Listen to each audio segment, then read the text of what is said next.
Thank you for watching, liking, commenting, sharing, and subscribing right now. Ask me a question. I'll give you an answer. At least 10 of you. Just go ahead and post that question in the comment stream below. I will post the video responses as soon as I answer them and can facilitate the upload. And then when all is said and done, and I've answered 10 questions, cherry picking them from the comments below, then I will sew them all together and post them to the YouTube channel so that we can watch them later for whatever reason. Brian Cronmiller is it Cronmiller? Yeah. That's an awesome last name. Why don't you just drop Miller from it and just go with Cron? Anyway, Brian Cronmiller asks, what's the airspeed velocity of an unladen swallow? African or European?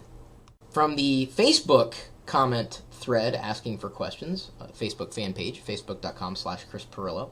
Have you ever considered becoming a consumer advocate? Ask the WC Chronicles. By that I mean the likes of Dave Ramsey or Clark Howard. You speak for a young generation and your professional skills come across in that way in a good light. I remember when I was a kid watching a show hosted by David Horowitz, and the whole program I loved, and I was just a kid, but he was fighting for the everyman and every woman, and I loved that. And I think in a very small way that influenced how I communicate, and largely how I started doing the things that I'm doing online back in 1996 when I started Locker Gnome. It was really as a consumer advocate, and I've continued doing that. You know, if I see something interesting, I love sharing it. So I've been doing social media this long. I've been doing it longer than social media was a buzzword, and I will do it long after it falls out of favor in various circles.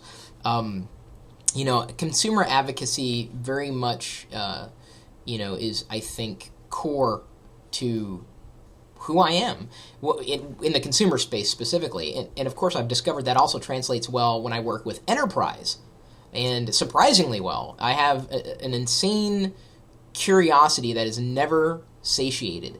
I'm never fully satisfied with what's in front of me. I always want to dig deeper, and am lucky enough to be able to enjoy communicating that by way of webcam or text or voice or whatever, and being able to communicate that to not just the novice but the professional as well. Sometimes I don't get the full scope of a problem, but sometimes surfacing issues that are otherwise not surfaced is enough. If I become a voice for someone who doesn't have as powerful a voice or doesn't want to speak up.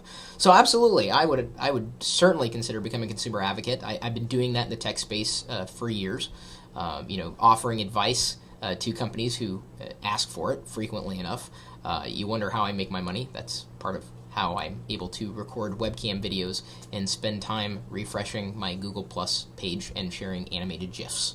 And yes, I call it a GIF. Patrick Ryan McLean asks, what do you think about technology in the classroom, and where do you think it'll go in the future? I think a classroom without technology isn't a classroom. I'm going to say it. And I'm not saying that every classroom can afford technology, but honestly, if you do not have access to the internet, you are, I'm sorry. I am genuinely sorry.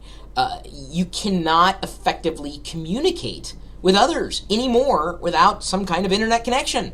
You cannot learn effectively without an internet connection. And understand, I did not grow up with the internet at all. I first happened upon it back in 1992 when I was at a university back in Iowa.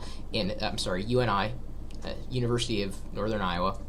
Go Panthers. I don't know. I'm not a sports fan. Either way, now life without the internet just seems to be not pointless, but crippled in so many ways without access to information. If you think about it, what school doesn't have a library? You would ask the same question, or should ask the same question, what classroom doesn't have access to technology?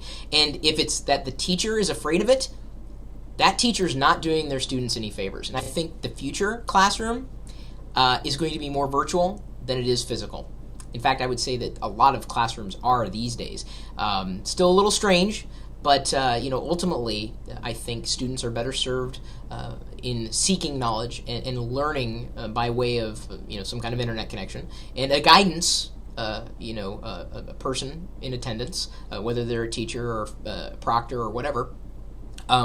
It's all virtual. Instead of being forced to attend a local school with possibly really bad teachers, well, you've got the internet with an array of amazing teachers, and that is the future of education and technology.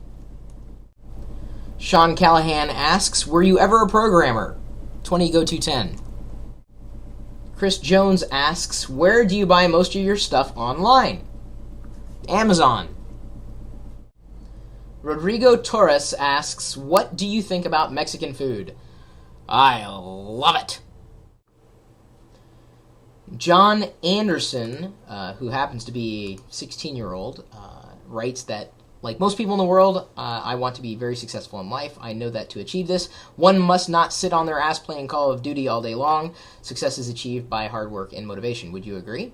Yes, I would absolutely agree. You can't effectively be successful if you're not doing anything. You have to do something. Something. Anything.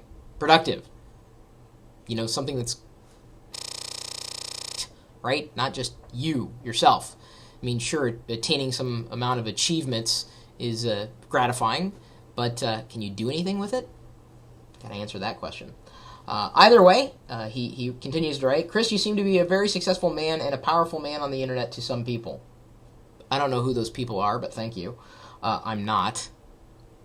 I want to know what you were doing at my age that may have contributed to where you find yourself today. Also, what other factors you personally believe make a person successful in life? Just do it. Honestly, Nike had it right. Just do it. I mean, I would say that 90% of, getting anything done is doing it. So many people talk about doing it and they never actually do it, even if it's wrong when they do it. I mean, there's ways to do things better, but you learn as you go along.